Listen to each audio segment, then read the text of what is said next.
مہدی محسن شیخ اور اپنے تمام مرحومین و مومنات کے لیے نصب صلوات علی محمد و آل محمد.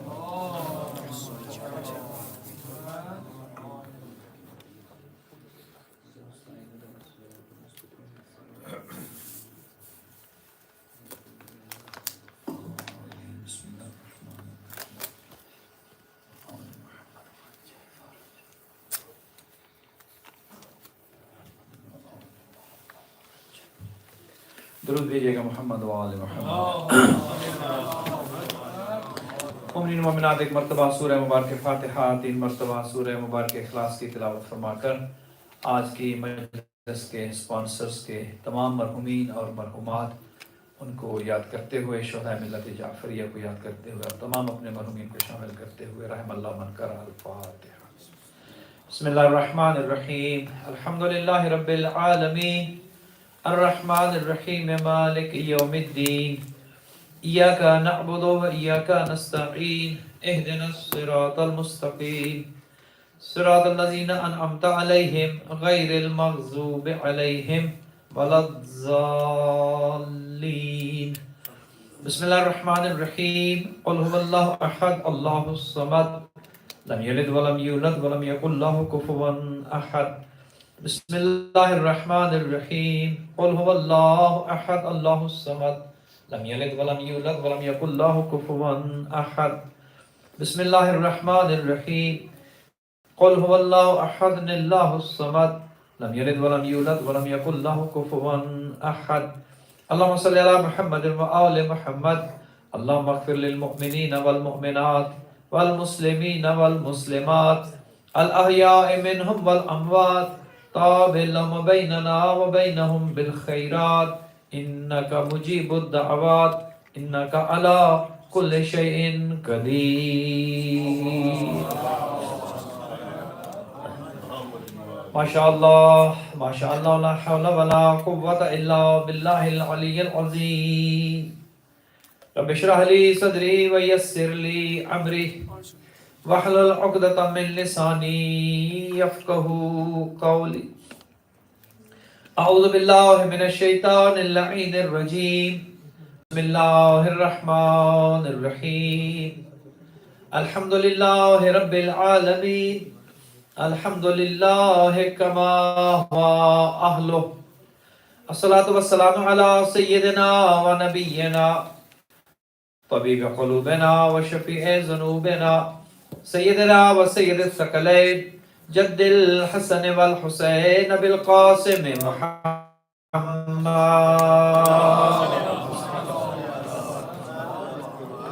والصلاة والسلام على أهل بيته الطيبين الطاهرين المعصومين الغر الميامين المنتجبين المكرمين الذين أذهب الله عنهم الرجس وطهرهم تطهيرا. رحمة الله على أحبابهم وأصحابهم وشيعتهم ومحبيهم أجمعين ولعنة الله على أعدائهم وقاتلهم وظالميهم من الآن إلا قيام يوم الدين. أما بعد فقد قال الرحمن في كتاب الفرقان وقوله الحق وهو أصدق الصادقين. بسم الله الرحمن الرحيم. ويطعمون الطعام على حبه مسكينا ويتيما وأسيرا. درود دعائے خداوند منان آپ تمام مومنین و مومنات آزاداران سید الشہداء کا اس فرش عذاب بیانہ عبادت شمار فرمائے. بانیان مجالس، یہ 3 روزہ مجالس شہادت خاتون جنت جن جن مومنین و مومنات نے ان میں حصہ ڈالا ہے، دام درہم سخن قدم، خدا ان سب کی عبادت کو شرف قبولیت عطا فرمائے. پڑھنے سننے والوں کو خدا اجر جزیل مرحمت فرمائے. در زینب کی انتظامیہ، والنٹیئرز، ڈونرز، خدمت گزاران، خدا سب کو دنیا اور آخرت کی خیر مرحمت فرمائے. دنیا بھر کے عزاداران سید الشہداء موجود ہیں، خدا سب کی حفاظت فرمائے. اور موجودہ حالات میں مزارات مقدسہ، مقامات مقدسہ کی خدا حفاظت فرمائے. آج جو خبریں آئی ہیں وہ خبریں ٹھیک نہیں ہیں، لیکن انشاءاللہ خداوند منان محافظ ہے. خاص دعا فرمائیں اللہ تعالیٰ روضہ حضرت زینب علیہ السلام علیہ کی حفاظت فرمائے، شر دشمنان سے محفوظ اور مامون رکھے، دشمنوں کو، دہشت گردوں کو، دشمنان اہل بیت کو خدا اپنے مذموم مقاصد میں نیست و نابود فرمائے اور ناکام و نامراد فرمائے، زمانے کے امام کے ظہور میں تعجیل ہو، خدا ہمیں اور ہماری اولادوں کو امام کے اعوان و انصار میں قرار دے، اپنی تمام دعاؤں کی قبولیت کے لیے بلند تر صلوات۔ ماشاءاللہ، جیسا کہ فرحان صاحب یہ بیان فرما رہے تھے کہ 1 سال مکمل ہوا ہے اور در زینب کی رونقوں میں یقیناً اضافہ ہوا ہے، اور آپ تمام کے جو اس ادارے کے ساتھ بہترین ادارہ کی جس میں سنڈے اسکول بھی ہے اور ماشاءاللہ مجالس و محافل کا انعقاد بھی باقاعدگی کے ساتھ ہو رہا ہے، نماز جمعہ بھی قائم ہے، آپ تمام کی جو اس کے ساتھ مربوط ہیں، خدا سب کو تا قیام قیامت انشاءاللہ آباد و شاد رکھے اور یہ سلسلہ اسی طرح جاری و ساری رہے۔ درود بھیجیے گا محمد والے۔ ایام فاطمیہ کی مجالس ہیں، ایک چیز جو بار بار ذہن میں آتی ہے کہ اللہ سبحانہ و تعالیٰ نے کائنات بنائی، کوئی چیز بغیر مقصد کے نہیں ہے، ہر چیز کا مقصد ہے، ہر چیز کا ایک پرپز ہے۔ اگر انسان ایک چیز بغیر مقصد کے نہیں بناتا تو یہ کیسے ہو سکتا ہے کہ خداوند منان اتنا بڑا نظام کائنات بغیر مقصد کے بنا دے؟ جب انسان پورے نظام کو سوچتا ہے اور سمجھتا ہے تو ایک نقطے پر آ کر انسان کی سوچ رک جاتی ہے، اور وہ نقطہ یہ ہے کہ جب یہ انسان کو ادراک ہو جاتا ہے کہ یہ پورا نظام جو نظام کائنات بنایا گیا، خود خداوند منان جب یہ ارشاد فرماتا ہے کہ لولاک لما خلقت الافلاک، اے حبیب آپ نہ ہوتے تو کچھ نہ ہوتا، ایک بات سمجھ آتی ہے کہ یہ سارا نظام جو بنایا گیا رحمت للعالمین کے لیے بنایا گیا۔ حضور نہ ہوتے، نہ حضرت آدم کی تخلیق ہوتی، نہ حضرت نوح کو بنایا جاتا، نہ حضرت یعقوب و اسماعیل و یوسف، کوئی نبی نہ ہوتا اگر رحمت للعالمین نہ ہوتے۔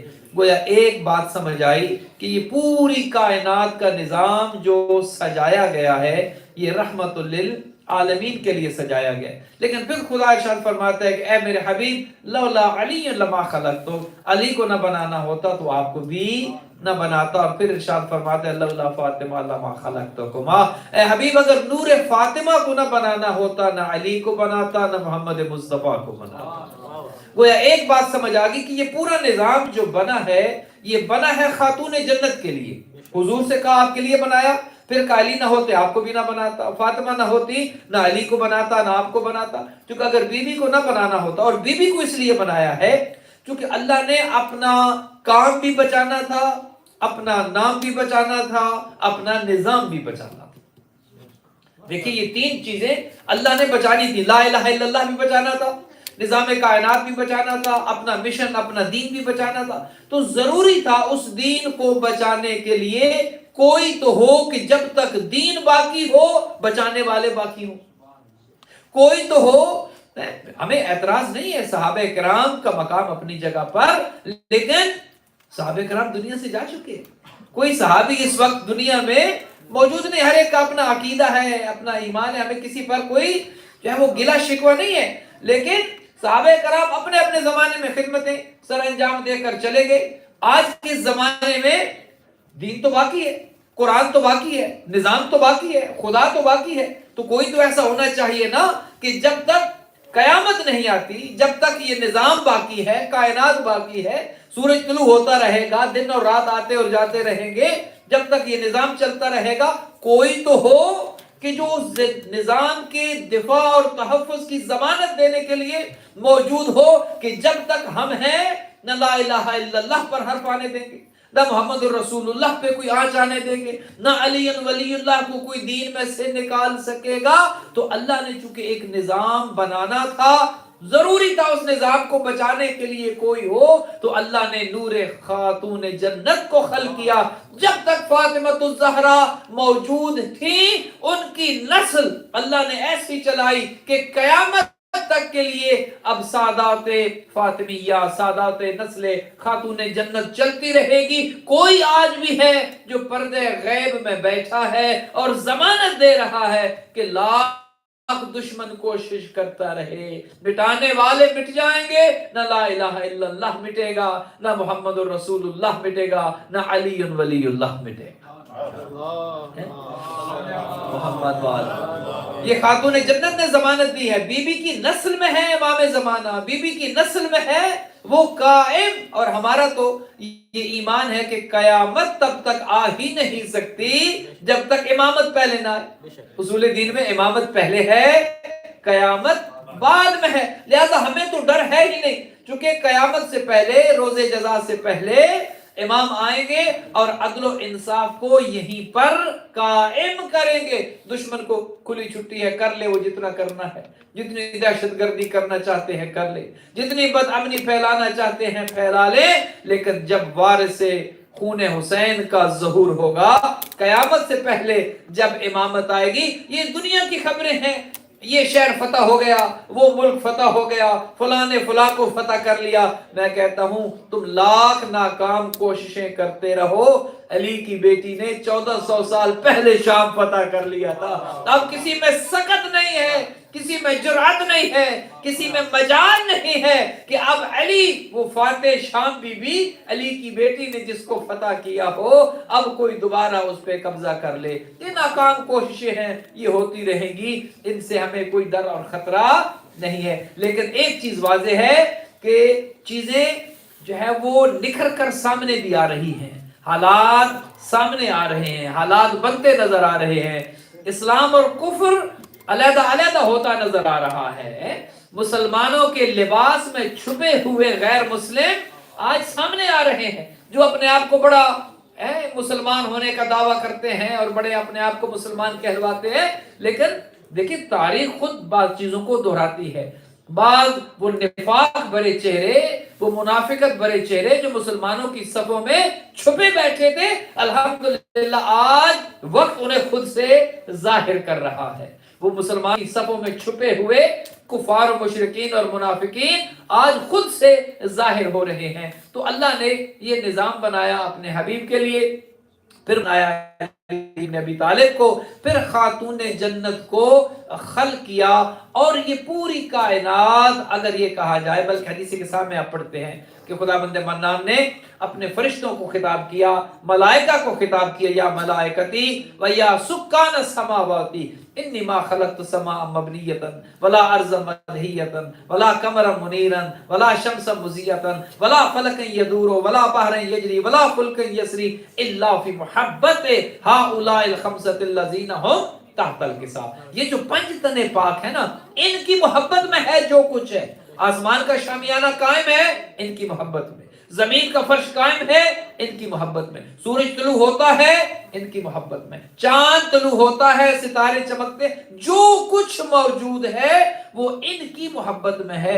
وہ ایک چیز سمجھ آ گئی کہ ان کی محبت ہی اصل دین ہے، ان کی محبت اگر نہیں ہے پھر نمازیں قبول نہیں ہیں، پھر عبادتیں قبول نہیں ہیں، ان کی محبت نہیں ہے پھر کوئی عمل قابل قبول نہیں ہے۔ خدا نے چونکہ نظام بنایا ہے ان کے لیے، ان کی محبت میں پورا نظام بنایا، بلکہ انسان کو بھی جو اللہ نے بنایا، انسان کو خود بنا کر کہا کہ میں تو اس انسان کا امتحان لینے والا ہوں۔ میں نے جو سورہ مبارکہ دہر کی آیات آپ کی خدمت میں آیت تلاوت کی ہے، ویسے تو پورے کا پورا قرآن ہی ان کی فضیلت میں آیا ہے، قرآن کے سورے ان کی فضیلت میں ہے، قرآن کی آیات ان کی فضیلت میں ہے، بلکہ عجیب ان کا نصیب ہے، عجیب ان کا مقدر ہے، عجیب ان کی عزتیں ہیں۔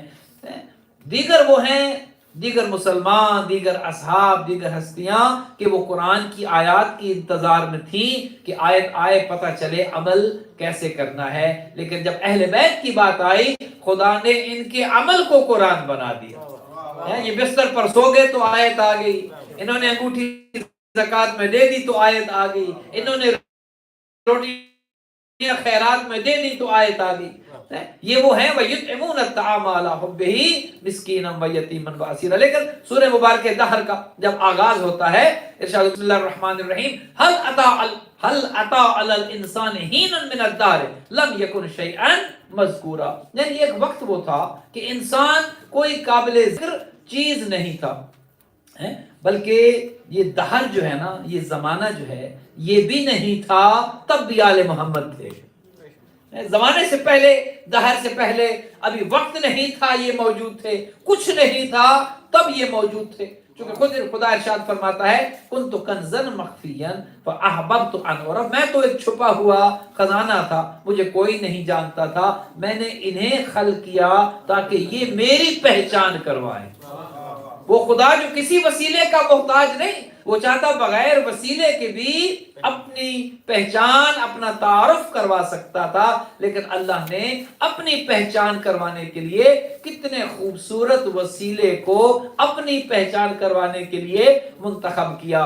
کہ هل اتى على الانسان حين من الدهر لم يكن شيئا مذکورا، اس زمانے میں کہ جب کچھ نہ تھا، یہ انسان قابل ذکر شے نہ تھا، انسان کا وجود ہی نہ تھا، خدا فرماتا ہے میں اس انسان کو وجود دیا، اور وجود کیسے دیا؟ فرماتا ہے میں وجود دیا، اور دیا کیوں؟ نبتلی ہے، تاکہ اس کا امتحان لیا جائے، اس انسان کو ٹیسٹ کیا جائے۔